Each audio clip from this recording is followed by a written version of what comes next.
शांति। हाणे असां बाबा खे याद था करूं। महात्मा विपति जे विच में वेठी आहियां। निराकार रूप में बाबा खे याद करे, मन में कोई भी ॻाल्हि हुजे बाबा खे ॿुधाए छॾो।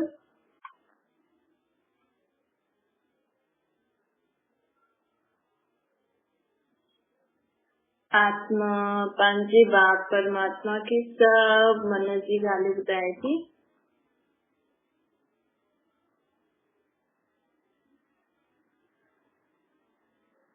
ओम शांति। मिठा मिठा श्री बाबा ब्रह्मा जे तन द्वारा चवनि था, मीठे मीठे ॿार बाबा चवनि था, जीवन में सदा उमंग उत्साह हुजणो खपे। जीवन जीअण लाइ आत्मा परम धाम खां हिन सृष्टि ते आई आहे, पंहिंजे 5 तत्वनि जो शरीर वठी करे खेल खेॾण आई। परंतु उन समय आत्मा की खेल खेॾण में कोई उमंग उत्साह न आहे, खुशी न। घड़ी घड़ी आत्मा के न के कारण सां दुखी परेशान थी वञे। आत्मा खुद खे हेॾे सारे बंधननि में बंधी छॾियो अथई, त बंधन चीज कॾहिं खुश रही सकती है? जंहिं चीज के असां चारों तरफ बंधी छॾूं त उनखे हिलाए डुलाए न सघंदासीं न।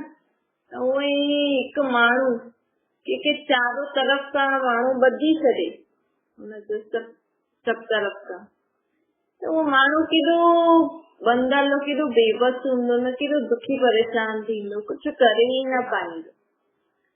उहो ई असांजी आत्मा बि फसल आहे, असांजी आत्मा बि बंधल आहे। आत्मा खे हिन देह जे संबंध, पदार्थ, वस्तु, वैभव, इन प्रकृति सभिनि बंधी रखियो। आत्मा चाहे करे भी पंहिंजे जीवन में खुश नथी रही सघे। अॼु पंहिंजो देह ठीकु आहे त देह जे संबंधन खां कुझु गड़बड़ थी थिए, मन में हलचल थी थिए। मन, बुद्धि, संस्कारनि में भी बंधल आहे, स्वभाव में भी बंधल आहे। आत्मा जो शरीर ठीकु आहे, मन शांत आहे, बुद्धि ठीक रीति सम्झ में नथो अचे छा करण छा न करण। आत्मा पंहिंजे संस्कार स्वभाव सां ठीक परेशान आहे, हुनखे सुधारे नथी सघे। त बाबा चए थो, ॾिसो शरीर ठीकु आहे, लेकिन आत्मा खे छा तकलीफ़ हूंदी आहे? मुंहिंजो मुख हली, मां क्रोध नथी करण चाहियां, लेकिन मुख खां अपशब्द निकिरी था वञनि। मां छा करां? मुंहिंजो स्वभाव ई अहिड़ो आहे, संस्कार ई अहिड़ो आहे। आत्मा जो शरीर ठीकु आहे, हलण चलण मतलब खाइण पीअण, आत्मा जो शरीर की कोई बीमारी न आहे। लेकिन आत्मा जा जेका देह जो संबंधी आहिनि, उहा घड़ी घड़ी जीवन में किटपिट था करनि, त उहो ख़ुशी सां नथी जी सघे। आत्मा जा इन जेकी बि प्रकृति आहे, शरीर त ठीकु आहे, तबियत त ठीकु आहे, लेकिन सर्दी, गर्मी, बारिश के कारण भी कई कम आत्मा न करे सकती। तो ये शायद आत्मा पंहिंजे देह जे स्वभाव, संस्कार, मन, बुद्धि, पंहिंजे देह जे संबंध, पदार्थ, वस्तु, वैभव खां बंधल आहे। कॾहिं कॾहिं आत्मा जो शरीर ठीक न आहे, चईंदा आहिनि न, आई ॾाढी सुठी, लेकिन वीचारी जो शरीर ठीक न रहंदो। नेचर ॾाढो सुठो अथसि, लेकिन शरीर सां ठीक न आहे। ये आई ॾाढी सुठी आहे, माण्हुनि खे तो सम्झ न हूंदो आत्मा में स्वभाव संस्कार, लेकिन हिनजो संबंध ई ठीक न आहे। त के समय आत्मा जो स्वभाव संस्कार सुठो हूंदो आहे, आत्मा जी सोच सुठी हूंदी आहे, निर्णय शक्ति सुठी हूंदी आहे, लेकिन हुनजे देह जो जेका संबंधी आहिनि न, उहो हुनखे जीअण न ॾींदासीं। पोइ आत्मा चईंदी आहे कि अहिड़ा सुठा स्वभाव संस्कार धारण करे छा कंदासीं जो माण्हू असांखे जीअण नथा ॾियनि। हाणे मां भी पंहिंजो बुरो स्वभाव संस्कार धारण करण थी, पोइ ॾिस कीअं चिपकी करण सभिनि खे। भई जंहिंजो कोई माण्हू प्यार सां हले लेकिन माण्हू उन्हनि खे दबाए करे हले त आत्मा बि सोचदी आहे न मां केसि ताईं दबी करे हलंदमि, हाणे मां बि ईअं थी करां त पंहिंजे बुरे सुठे स्वभाव संस्कारनि खे छॾे छॾंदी आहे। त ईअं आत्मा परम धाम जॾहिं हिन सृष्टि ते आई सत्य त्रेता में त आत्मा जी स्वभाव संस्कार, मन बुद्धि स्वभाव संस्कार, आत्मा जी देह जो संबंध पदार्थ वस्तु ये प्रकृति भी सुठी। ये आत्मा की इच्छा थी थे ये खावा लेकिन शरीर ठीक ना है तो वो चीज भी उनके पकड़े वेठी हूंदी अथसि, वो लालच जे कारण वो खाई छॾंदी आहे त शरीर ते वरी बीमार थी वेंदो। तो बाबा चए तो ॾिसो शरीर ठीक आहे लेकिन कोई वस्तु वैभव भी न हुजनि। कॾहिं कॾहिं माण्हुनि जो शरीर ठीक न हूंदो आहे लेकिन वो चीज खाइण हुनखे ज़रूरी हूंदी अथसि त पैसो न हूंदो अथसि हुन वटि, त इहे भी बंधन थी वियो न। तो सोचो तव्हां आत्मा जीवन में अॼु बाबा चए तो खुद खे चेक करो कि मुंहिंजे आत्मा जे जीवन में मां सदा खुश छो थी रही सघां, छा कारण आहे। तो सम्झो तव्हां हुन कारण सां तव्हांजी आत्मा बंधल आहे,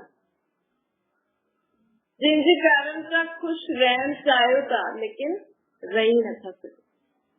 तो हुन कारण जो निवारण सोचो ऐं निवारण सोचे करे हुनखे खत्म करो। जीवन में सदा सुख शांति सां रहो, उमंग उत्साह सां रहणो आहे। बाबा सां अच्छा आत्मा जो परम धाम करणु सृष्टि ते खेल खेॾण ई त आयूं आहिनि न। सम्झो कोई आत्मा शरीर छॾे करे हली वई त उनखे त उन शरीर में जेतिरो समय खेल खेॾणो हुयो उहो शरीर छॾे करे ॿियो शरीर वठी करे उहो आत्मा नयो पंहिंजो खेल शुरू बि करे छॾी, लेकिन माण्हू अञा ताईं हुनजे पुराणे शरीर खे यादि करे दुखी थींदो रहंदो। त इहो बि बंधन थी वियो न। भई उहा आत्मा त वई जो हुनखे कर्म करणो हुयो, जेतिरो हुन सां असां पाठ हुयो, जो बि सुठा बुरा कर्म करे करे हली वई, ॿियो शरीर वठी करे पाठ ॿुधाए थी त पंहिंजो जीवन असां सुठी रीति बसि थी वियो जेको थियो। हाणे असांजो तो शरीर आहे न भई, असांजो शरीर आहे, असांजो हिन शरीर में पाठ आहे त मां ख़ुशी ख़ुशी जीअं न, मां त दुखी थी करे जीअं। जॾहिं हुन आत्मा पंहिंजो ॿियो शरीर वठी करे पाठ ॿुधाए थी त मां छो हुनजे लाइ दुखी थिया। मां मूंखे बि त पंहिंजो पाठ वॼाइणो आहे न भई, मूंखे बि हिन सृष्टि ते शरीर मिलियो आहे खेॾण लाइ त मां ख़ुशी ख़ुशी सां खेॾां। ॾिसो जेका विदेश वारा हूंदा आहिनि न उन्हनि जी बुद्धि सुठी अथव। हिते त माण्हू कोई शरीर छॾे अलाए घणा सालनि ताईं रोईंदा रहंदा आहिनि, यादि कंदा रहंदा आहिनि, कोई त्योहार न मल्हाईंदा। माण्हू अगरि ख़ुशि थिए त हुनखे चईंदो तोखे शर्म कोन थी, हाणे अञा शरीर छॾियो अथई, घर में ईअं थियो आहे ऐं तूं घुमे थी फिरे थी खेॾे थी खाए थी मस्ती थी करे, त छा करो रो वेही करे उदास थी करे साल भर कोई खुशी न मनाए।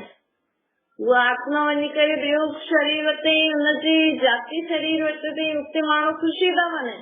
असां बि पंहिंजी ख़ुशी के समय खे वेस्ट करो। ॾिसो विदेश वारनि जी बुद्धि सुठी आहे। सत्युग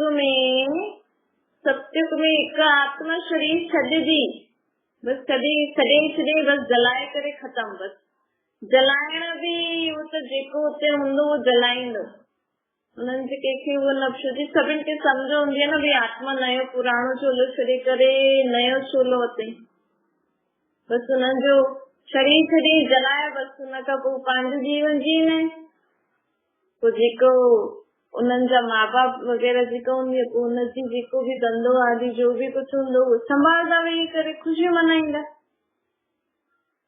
त बाबा चए थो ॾिसो हिते माण्हू लड़नि था असांखे प्रॉपर्टी ॾे, इहे ॾे भई शरीर छॾे हलियो, हाणे त तव्हांखे प्रॉपर्टी मिली वई न, हाणे त कम से कम ख़ुशि रहो, ख़ुशी मनायो न। उहो बि नथा मनाए, जीते जी बि नथा जीअण ॾियनि, जीते जी बि इहो ॾे असांजो आहे, मरण खां पोइ बि माण्हू आत्मा खे छॾे नथो। मरण खां पोइ बि चलो ठीकु आहे, हाणे त तव्हांखे हिसो प्रॉपर्टी मिली वई, हाणे त तव्हां आराम सां जी हुन आत्मा खे छो था यादि करो? उहो पंहिंजो जीवन जीअण हली वई ॿियो शरीर वठी करे। मरण खां पोइ बि आत्मा खे माण्हू बंधन में बंधी वेठे, भई उहा आत्मा त शरीर छॾे वई, ॿियो शरीर वठी करे खेल थी खेॾे।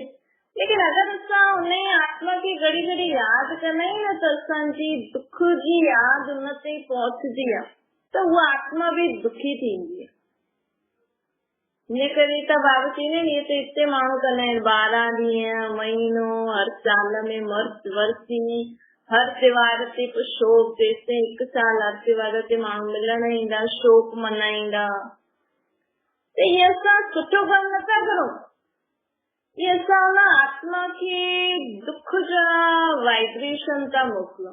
उहा आत्मा जाते बि जंहिं बि शरीर में हूंदी, हुन शरीर में वेठी दुखी थींदी रहंदी। हाणे उहो त नंढे शरीर में आहे, हुनखे त कुझु यादि कोन अथसि, त दुखी थींदी न, भई मूंखे हीअं छो थो थिए, मूंखे ॾाढो दुख थो थिए। कॾहिं कॾहिं माण्हू फालतू में दुखी थी करे रोईंदा आहिनि। माण्हू पुछंदा आहिनि छा थियो, अलाए कुझु बि न थियो, बसि मूंखे रोअण थो अचे। त छा थींदो, जेकी आत्मा वई हुनखे तव्हां भई हुनजी सुठी ॻाल्हियूं यादि करो त उहा अलॻि ॻाल्हि आहे, हुनजे कारण रोए न खपे। भई उहो कहिड़ा सुठा कर्म करिया, चलो कोई बुरा बि तव्हां सां करियो त हुनखे क्षमा करो, हुनजे लाइ दुआ मंगो। जॾहिं बि हुनजी यादि आहे त बसि मन में ये संकल्प करो, उहा आत्मा सदा सुखी रहे। एतिरी ख़ुशी मनाइणी खपे कि हुन आत्मा खे बि, उहा आत्मा जाते बि जंहिं बि शरीर में आहे, उहो बि ख़ुशि, उन वटि बि ख़ुशी जा वाइब्रेशन पहुचे। इन करे बाबा चए थो, रोज सुबुह जो उथो था त कोई न कोई ख़ुशी जी ॻाल्हि सोचो। ऐं ख़ासि करे आत्मा जॾहिं शरीर छॾे थी वञे न, त हुन समय शोक न मनाइणो खपे। हुनजे लाइ प्रार्थना सभा रखणी खपे, लेकिन शोक सभा न रखणी खपे। माण्हू हिकु त शरीर छॾे हली वियो, फिर माण्हू माहौल अहिड़ो ठाहे छॾंदा आहिनि, अरे जी त कोई नई ॻाल्हि थी, अरे आत्मा आई आहे, हर हिकु आत्मा शरीर छॾे वञे थी, तव्हांजे लाइ कोई वॾी नई ॻाल्हि थोरी थी आहे कोई दुनिया में जो तव्हांजो शोक था मनाए। आत्मा वई हिकु शरीर छॾे ॿियो वठी, त प्रार्थना सभा करो, दुआ सभा करो, हुन लाइ दुआ करण लाइ असां इहे सभा रखी आहे। बाक़ी ये जेकी शोक सभा, माण्हू रोइनि था, हिक ॿिए खां पुछनि था, ईअं था करनि, दुखी खुद बि कोई माण्हू यादि न अचे त माण्हू इहे पुछी करे यादि ॾियारंदा, दुख मनाईंदा, ये त कोई ॾाढी वॾी ॻाल्हि थी वई दुनिया में। हर हिकु आत्मा शरीर छॾे कॾहिं त वेंदी न, केसिताईं हिन शरीर में रही। आखिर त शरीर बि पुराणो कपिड़ो आहे न, आत्मा हिकु शरीर छॾे ॿियो वठिणो ई आहे। पुराणे कपिड़ा छॾे करे नयो कपिड़ो वठंदा ई न, केसिताईं पुराणा कपिड़ा पाए रखंदो माण्हू। कोई महीने में पंहिंजा कपिड़ा नया वठंदो, कोई 2-3 महीने में, कोई साल में। हिते आत्मा सच में 150 साल में हिकु बार इहो पंहिंजो नयो शरीर रूपी कपिड़ो वठंदी।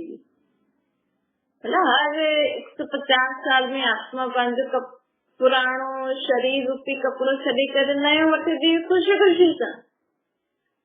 ऐं हाणे कलयुग में त आत्मा जो अञा इहो कपिड़ो पुराणो ई न थियो आहे, लेकिन हलंदे फटी वेंदो। पुराणो न थियो आहे न, नया कपिड़ा माण्हू ठाहींदा आहिनि न, त कोई कपिड़ो सुठो न हूंदो त अञा वतो ई आहे, 1-2 ॾींहं खां पोइ फटी पवंदो, खिचजी वेंदो या महीने में फटजी वेंदो, त कपिड़ो सुठो न हूंदो न। त ईअं हिन समय हिन सृष्टि ते 5 तत्व तमो प्रदान थी विया आहिनि न। तव्हां असांखे त कयो न, 5 तत्वनि खे बि तमो प्रदान कीअं कयो? असांजो शरीर 5 तत्वनि सां ई ठहियल आहे न।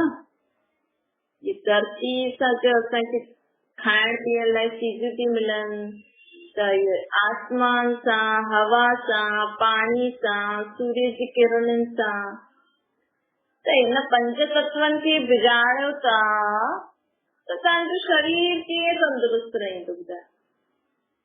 तव्हां चओ था असां ॾाढो जीऊं, अगरि तव्हां ॾाढो जीअण चाहींदा आहियो त अॼु खां कचिरो जेका बि तव्हां पूजा आदि कंदा आहियो या जो बि चीजूं आदि कंदा आहियो, पाणी में फिटी करे सघंदा आहियो। माण्हू पाणी में केॾो कचिरो कंदो आहे, मूर्तियूं ठाहे करे पाणी में था फिटी करो, भॻवान खे फूल आदि चढ़ाए करे सभु कचिरो पाणी में था फिटी करो। केॾो पाणी खे बि माण्हू कचिरो कचिरो करे वेठो। ये माण्हू एॾा सारा गाॾियूं वाॾी हलाइनि था, हिन सां हवा केॾी दूषित थी थिए। माण्हू ॾिसो मथे चांद ते वञो था, केॾो सैटेलाइट रखियूं अथनि जंहिंसां तव्हां वेही करे टीवी था ॾिसो। जेकी आसमान में माण्हू ये सैटेलाइट ये रखी आहे न, हिन सां बि असांजे शरीर ते इफेक्ट थींदो। ये तव्हां ॾिसो धरती खे बि माण्हू केॾी उपजाए हुई, हाणे धरती बि उपजाऊ न आहे। सभु मनुष्य आत्मा ई 5 तत्वनि खे बिगाड़ियो अथई, त हाणे हुनजो शरीर त 5 तत्वनि जो ठहियल आहे। त भले आत्मा जो शरीर ठही करे जॾहिं उहा आत्मा जनम वठी ईंदी आहे हिन सृष्टि इन पाठ वॼाइण, त हुनजो आत्मा जो शरीर अञा पूरो अञा आयु थी न आहे। समय खां पहिरियों कोई न कोई बीमारी थी वञे, कुझु तो थी वञे। छोकी 5 तत्वनि जो शरीर आहे उहो ठीक न ठहियो, कमज़ोर हुयो। ॿियो आत्मा जा बि विकारनि जे वश थी करे पाप कर्म ॾाढा आहिनि, त कीअं आयु ज्यादा थी?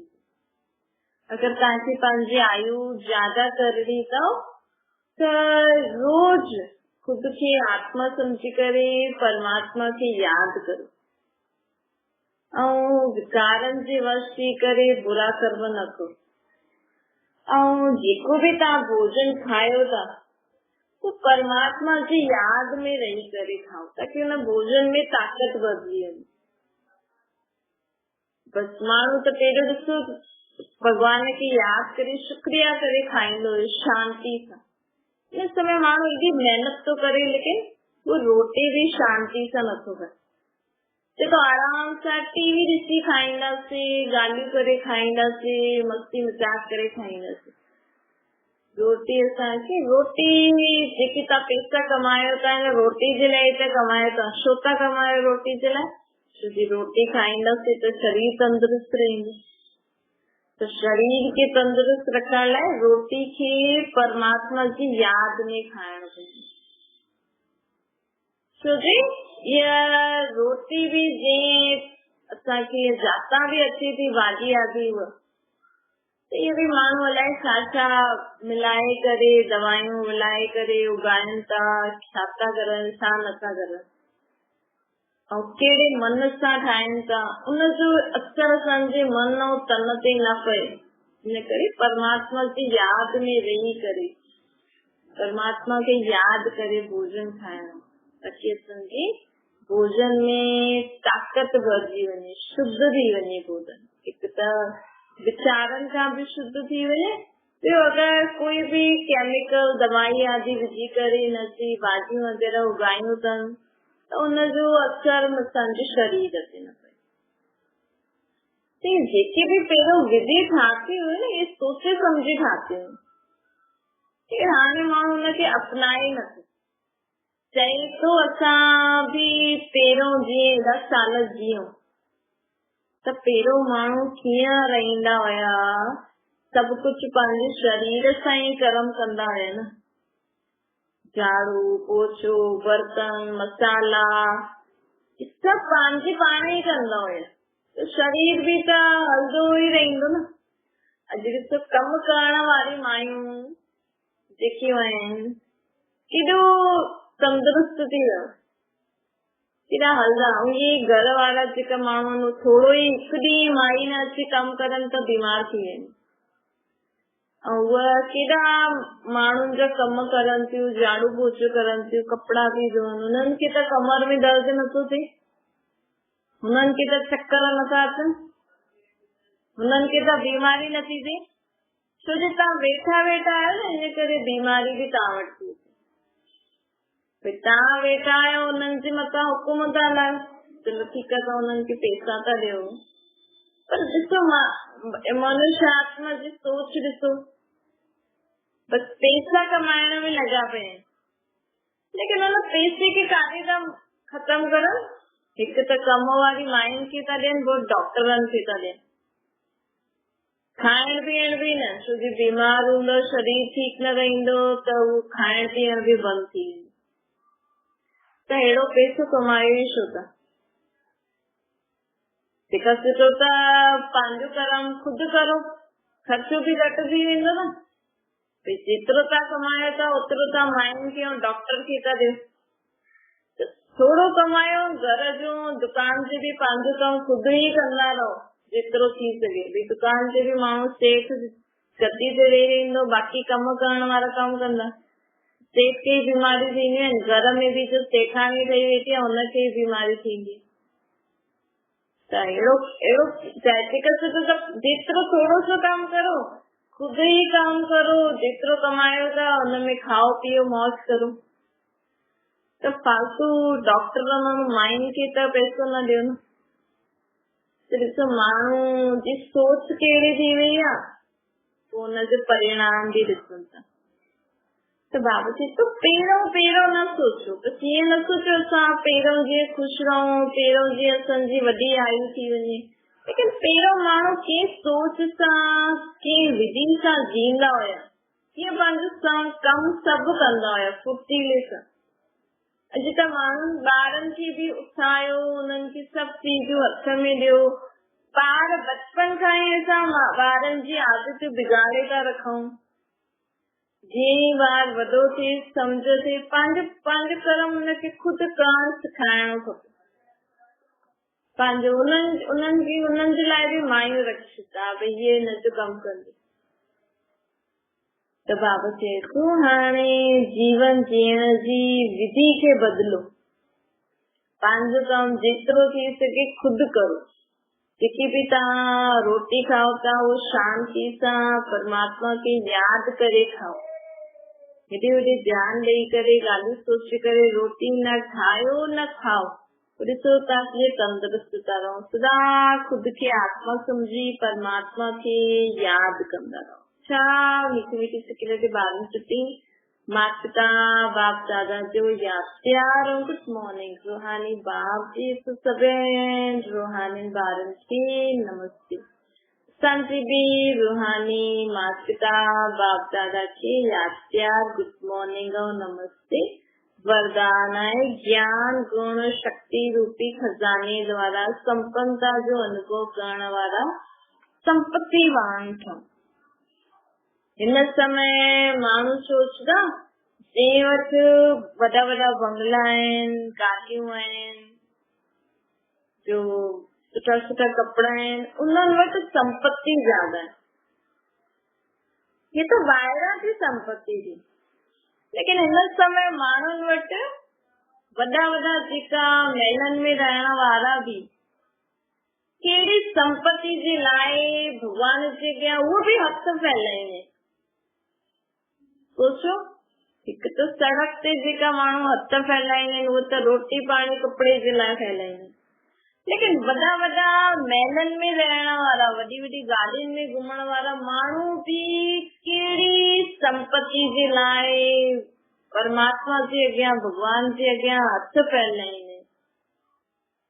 ज्ञान गुण शक्ति ये आत्मा जी संपत्ति हूंदी आहे। जेको बि तव्हां वटि पैसो आहे त हुन सां त सिर्फ़ु तव्हां देह खे खाराए सघंदा हो, देह जी बीमारियुनि खे ठीकु कराए सघंदा हो, देह खे सुठा कपिड़ा पाराए सघंदा हो, देह खे सुठे घर में रखंदा हो, देह खे सुठी गाॾियुनि में घुमाईंदा हो, लेकिन आत्मा खे हिननि मां सुख शांति नथो मिले। अॼु वॾे वॾे महलनि में रहण वारा माण्हू बि दुखी आहिनि, शांत आहिनि, बीमार था थियनि, घबराईंदा आहिनि, टेंशन घटि खणंदा आहिनि, खुशी न आहे, सुख न आहे, इनजे लाइ वो भगवान जे अॻियां हथ फैलाईंदा आहिनि। छो असांजी आत्मा जी संपत्ति परमात्मा जे सिवाय कोई ॾेई न सघंदो। यदि असां आत्मा समझी करे उन निराकार खे परमात्मा खे निराकार रूप में याद कंदासीं न, तॾहिं परमात्मा असांजी आत्मा में ये ज्ञान गुण शक्तियूं असांखे ॾींदो। ऐं कॾहिं ॾींदो? जॾहिं तव्हां हुनखे पंहिंजो पीउ सम्झंदो। अगर भगवान समझी करे समझदो त कणो प्रसाद जी ॾींदो, लेकिन पीउ समझी करे समझदो त सब ज्ञान गुण शक्तियूं तव्हांखे मिलंदियूं। भई अॼु माण्हू कोई तव्हांखे सेठ समझी करे कुछ घुरे त तव्हां बि हुनखे हुन हिसाब सां ई ॾींदव न पैसा। लेकिन तव्हांजो पुटु या धीअ तव्हां खां अची करे कुछ वठे थो त चईंदो न ॿार सभु कुछ ई तुंहिंजो थी, मूंखां छो थी वठे, सभु तुंहिंजो ई थी। त उहो ई परमात्मा बि चए थो भई तव्हां अञा ताईं मूंखे भगवान समझी करे गुरु पाओ, असांखे इहा ॾे भीख पा मांगो, झोली पा मांगो, झोली भरो पा, झोली फैलायो पा मुंहिंजे अॻे, ऐं मूंखे वॾो ऐं ख़ुदि खे नंढो पा सम्झो। जीअं न उहो कमु करण वारा ख़ुदि खे नंढा ऐं सेठ वॾो सम्झंदा, ईअं ई तव्हां पहिरियों सम्झो पा। चईंदा आहिनि इहे असांजा माता पिता आहे, लेकिन संबंध कहिड़ो हुयो, उहो वॾो असां नंढा। लेकिन परमात्मा चए थो जेतिरो तव्हां मूंखे पंहिंजो पीउ सम्झंदो न, भई मां आत्मा आहियां, मुंहिंजो तव्हां पीउ आहियो, ऐं जेतिरो अधिकार सां मूंखे चईंदो, यादि कंदव मुंहिंजो बाबा अचो, इहा ॻाल्हि ईअं थी वई, मदद करो अची करे। भगत ऐं भगवान न, जीअं बाप ऐं ॿार, इन संबंध सां हुनखे यादि कंदासीं न, तॾहिं परमात्मा जो जेको इहे ज्ञान गुण शक्तियुनि जो खज़ानो आहे, इहे असां आत्माउनि खे मिली वेंदो। जॾहिं असां हिन ज्ञान गुण शक्तियुनि जे खज़ाने सां भरपूर हूंदासीं न, त अगरि तव्हां झोपड़ी में बि रहंदव, दाल रोटी बि खाईंदव, त तव्हांखे हुन महिलन ऐं 36 प्रकार खां जे भोजन खां बि ज्यादा स्वादिष्ट वो दाल रोटी लगती, वो झोपड़ी जो घर लगदो सुठो। अॼु माण्हू महिलन में रहनि था, सुठो सुठो खाइनि था, लेकिन आत्मा खे सुख नथो मिले, छोकी आत्मा खे पंहिंजी संपत्ति न आहे न। लेकिन जेकी आत्मा परमात्मा खे यादि करे हुनखां इहे संपत्ति वठी वठंदी आहे न, हुनखे दाल रोटी में बि ॾाढो सुख मिलंदो आहे, हुनखे झोपड़ी जे घर में बि ॾाढो सुख मिलंदो आहे, छोकी हुनजो पीउ हुन सां गॾु आयो। आत्मा खे सभु संपत्ति आहे ज्ञान गुण शक्तियुनि जी, हुनखे जीवन में कोई इच्छा न रहंदी आहे, उहा भगवान खां मांगण खां बि मुक्त थी वेंदी आहे। हुनखे कॾहिं भगवान खे कुझु मांगणो ई न पवंदो अथसि, जी हुनजो पीउ सदाई हुन सां गॾु रहंदो अथसि, त पहिरियों खां ई हुन आत्मा खे भरपूरता अनुभव थींदी। स्लोगन है मोहब्बत में सदा लवलीन रहो, त मेहनत जो अनुभव न थींदो। परमात्मा जे मोहब्बत में सदा लवलीन रहींदासीं न, कहिड़े न कहिड़े संबंध सां परमात्मा खे यादि करो, हुन सां उहो स्नेह रखो। जीअं तव्हांखे पंहिंजे माउ पीउ भाउ भेण पति पत्नी संबंधनि दैहिक संबंधनि सां खाइण पीअण चीजनि सां केॾो स्नेह आहे न, केॾो सुठो लॻंदो आहे न। त उहो ई परमात्मा सां बि कोई संबंध जोड़ो, त हुन सां जॾहिं असांजी आत्मा जो स्नेह जुटंदो न, असांखे जीवन में कोई प्रकार जी महिनत न करणी पवंदी। अच्छा, ओम शांति। बाबा खे यादि करो।